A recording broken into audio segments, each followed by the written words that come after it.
Hello guys, welcome back. I am Nikhil Nimesh and you are watching Moksha education. तो इस video में बहुत ही इम्पॉर्टेंट चीज़ पे हम आज बात करने वाले हैं और वो इम्पॉर्टेंट चीज़ है आंसर राइटिंग। जैसे कि आपको पता है मैं यूपीपीसीएस मेंस दे रहा हूँ और पहले मैंने यूपीएससी का भी मेंस दिया हुआ है। तो एक चीज़ जो बहुत ही ज़्यादा इम्पॉर्टेंट है और सारे के सारे एस्पिरेंट्स जो भी मेंस में लिखते हैं और जो प्री के टाइम पे भी लिखते हैं, तो वो एक चीज़ स्टार्टिंग में बहुत ज़्यादा फेस करते हैं, वो है आपका तीन चार प्रॉब्लम्स हैं, जैसे कि कंटेंट हो गया, स्पीड हो गया, स्ट्रक्चर हो गया और हैंड राइटिंग हो गई। तो अगर मतलब बहुत सारे एस्पिरेंट्स की यही दिक्कत रहती है। और फॉर एग्जांपल अगर किसी के पास कंटेंट है तो वो उसको स्ट्रक्चर में नहीं लिख पा रहा है, तो आंसर्स में आपको मार्क्स नहीं मिलेंगे। और अगर आपके पास स्ट्रक्चर है और कंटेंट एनरिचमेंट अगर आपने नहीं करी है तो भी आपको मार्क्स नहीं मिलेंगे। दोनों है, कंटेंट भी है, स्ट्रक्चर भी है, लेकिन आप लगा रहे हो ज़्यादा टाइम। 3 घंटे में आप 15 ही क्वेश्चन कर पा रहे हो। ऐसे बहुत सारे स्टूडेंट्स हैं, आप यकीन मानिए मेरी जानकारी में भी, और आप भी जानते होंगे, और अगर आप ज़्यादा किसी से पूछेंगे तो आपको पता चल जाएगा कि लोग बाग 3 घंटे में सिर्फ 20 सवाल आते हैं जैसे, तो वो 15-16 ही लिख पाते हैं, बाकी 4 छोड़ देते हैं। क्यों? क्योंकि स्पीड नहीं है उनके पास। तो भैया अगर आपके पास कंटेंट है, अगर आपके पास स्ट्रक्चर है, अगर आपके पास स्पीड ही नहीं है, दिक्कत हो जाएगी बहुत ज़्यादा। क्या फ़ायदा फिर तो मतलब अगर आप एक भी क्वेश्चन छोड़ रहे हैं और सपोज आपका 8 नंबर वाला छूट गया, यूपीपीसीएस की मैं बात कर रहा हूँ, 8 नंबर वाला छूट गया और वहाँ पर अगर आपके 8 में से मरे 3 नंबर भी आ रहे थे, 3 साढ़े 3 भी आ रहे थे, ठीक है, तो एक आधा नंबर पता नहीं क्या कर देता है, तो 3 नंबर तो बहुत बड़ी चीज़ है। तो पहली चीज़ स्पीड भी होनी चाहिए, कंटेंट भी होना चाहिए, स्ट्रक्चर भी होना चाहिए, और इन सब चीज़ों को जो आपको और लोगों से 3-4 नंबर फालतू दिला देगी वो है आपकी हैंड राइटिंग। हैंड राइटिंग भी सुंदर होनी चाहिए, नीट एंड क्लीन, बिल्कुल लेजिबल होना चाहिए। ये चीज़ मैंने खुद ने भी फील करी है, ठीक है। और अगर आप टॉपर्स की कॉपी उठा के देखेंगे तो साफ साफ आपको स्पष्ट हो जाएगा कि भैया उनकी हैंड राइटिंग भी अच्छी है। मैं एक्सेप्शंस की बात नहीं कर रहा हूँ, मैं आप उसकी शुभम कुमार जो लास्ट ईयर यूपीएससी में टॉप करें, आप उनकी कॉपी देख लीजिए। और भी बहुत सारे हैं, आप जिनकी भी कॉपी उठाइए, जागृति अग्रवाल करके हैं, उनकी राइटिंग बहुत अच्छी है। आप जितने भी टॉपर्स हैं सबकी कॉपी उठा के देखिए, आपको हैंड राइटिंग सब में अच्छी मिलेगी।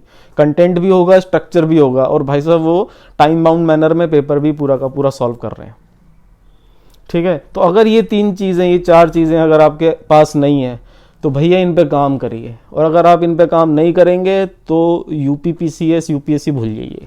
क्लियर कट बात है, हार्श वर्ड्स हैं, लेकिन ये सत्य है, कटु सत्य है।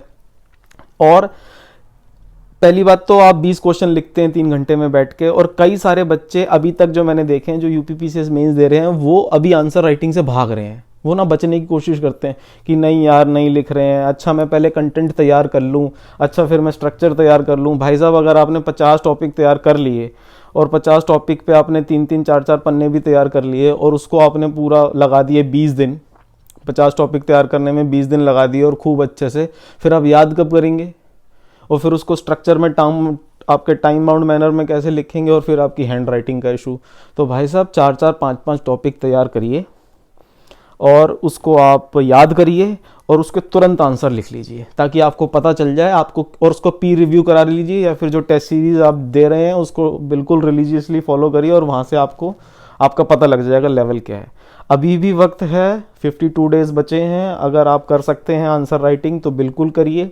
और इस वीडियो में भी आप कमेंट कर सकते हैं जो जो आप टॉपिक कर रहे हैं। मैं भी जैसे इस वीडियो के माध्यम से ही आपको बताने की कोशिश कर रहा हूँ और मुझे अच्छा भी लगता है, और इससे डेली मेरी भी असेसमेंट हो जाती है कि मैं ऑनेस्टली कितनी तैयारी कर रहा हूँ अपने इस एम के लिए। तो इस वीडियो के माध्यम से जो भी मैंने आपको चीज़ें बताई ये बिल्कुल सत्य है। आप आसपास भी पूछ सकते हैं, और अगर आप इस भ्रम में हैं कि आप सीधा डायरेक्ट वहाँ जाके लिख देंगे तो भैया ऐसा नहीं होने वाला है। वहाँ पर जाके आपको समझ ही नहीं आएगा स्टार्टिंग के 15 मिनट कि मैं शुरू कहाँ से करूँ। और पेपर भी कैसे होने वाला है, 4 दिन 8 पेपर ख़त्म। अभी जो डेट शीट आई थी आपने देखा होगा, 28, 29, 30, 31, 4 दिन पेपर थे, और 2-2 सुबह शाम। पहले 2 घंटे का गैप होता था, अब तो 1.5 घंटे का कर दिया था। अब देखो ये जो 23 मार्च से पेपर है, इसमें इन्होंने 26 तारीख की छुट्टी दी है, 27 को ऑप्शनल है, तो शायद 2 घंटे का ही हो। लेकिन स्टिल ये जो हिस्सा है ये पूरा का पूरा दर्द करने लगता है, ये बात सच है। तो अगर आपने रिग्रेस यहाँ पर घर पे प्रैक्टिस नहीं करी तो भैया वहाँ पर आप भूल जाइए आप कुछ कारनामा करने वाले हैं। बाहर आके बहुत सारे बच्चे हर साल, मैं यूपीएससी की भी बता रहा हूँ अपने एक्सपीरियंस से, किसी और के नहीं, अपने एक्सपीरियंस से, जीएस का पेपर देने के बाद जब वहाँ पर लैंग्वेज का पेपर होता है वो देने नहीं आते हैं, क्योंकि उनको पता होता है वो निपट चुके हैं बहुत बार। तो आखिरी पेपर तक, आखिरी घंटे तक जो लड़ाई लड़ेगा वही आगे जाएगा, ये बात क्लियर है। और आपको हिम्मत नहीं हारनी है इस दौरान। कई सारे बच्चे, इवन मैं कई सारों की अगर मैं परसेंटेज में बात करूं तो 50% बच्चे ऑप्शनल के पहले पेपर तक आते आते हार मान चुके होते हैं। और जो डिसाइडिंग फैक्टर होता है ऑप्शनल का सेकंड पेपर, जहां पर, और उस 3 घंटे में भी जो आपके आखिरी के 1-1.5 घंटा होता है, जहां आपको बहुत कम से कम, आपको 1.5 घंटे में आपका कम से कम 60 पेपर छूटा होता है, 60% पेपर, वो भी आपको कंप्लीट करना है और आखिरी दम तक आपको छोड़नी नहीं है कलम। फिर टाइम ख़त्म, फिर अपने अपने घर जाओ। तो ये है, फिर रिजल्ट आता है तो फिर पता ही चल जाता है। तो ये है भाई साहब, मैं ये कह रहा हूँ, एक फाइनल एक कोट से मैं इस वीडियो को एंड करूँगा, the more you sweat in peace the less you bleed in war. और इसमें एक चीज़ और ऐड कर देते हैं, the lesser would be the tears. तो ये चीज़ है। बाकी आप भी लिखते रहिए, मैं भी लिखता रहूँ। चलिए, अपना ख्याल रखिए, bye, take care, good night.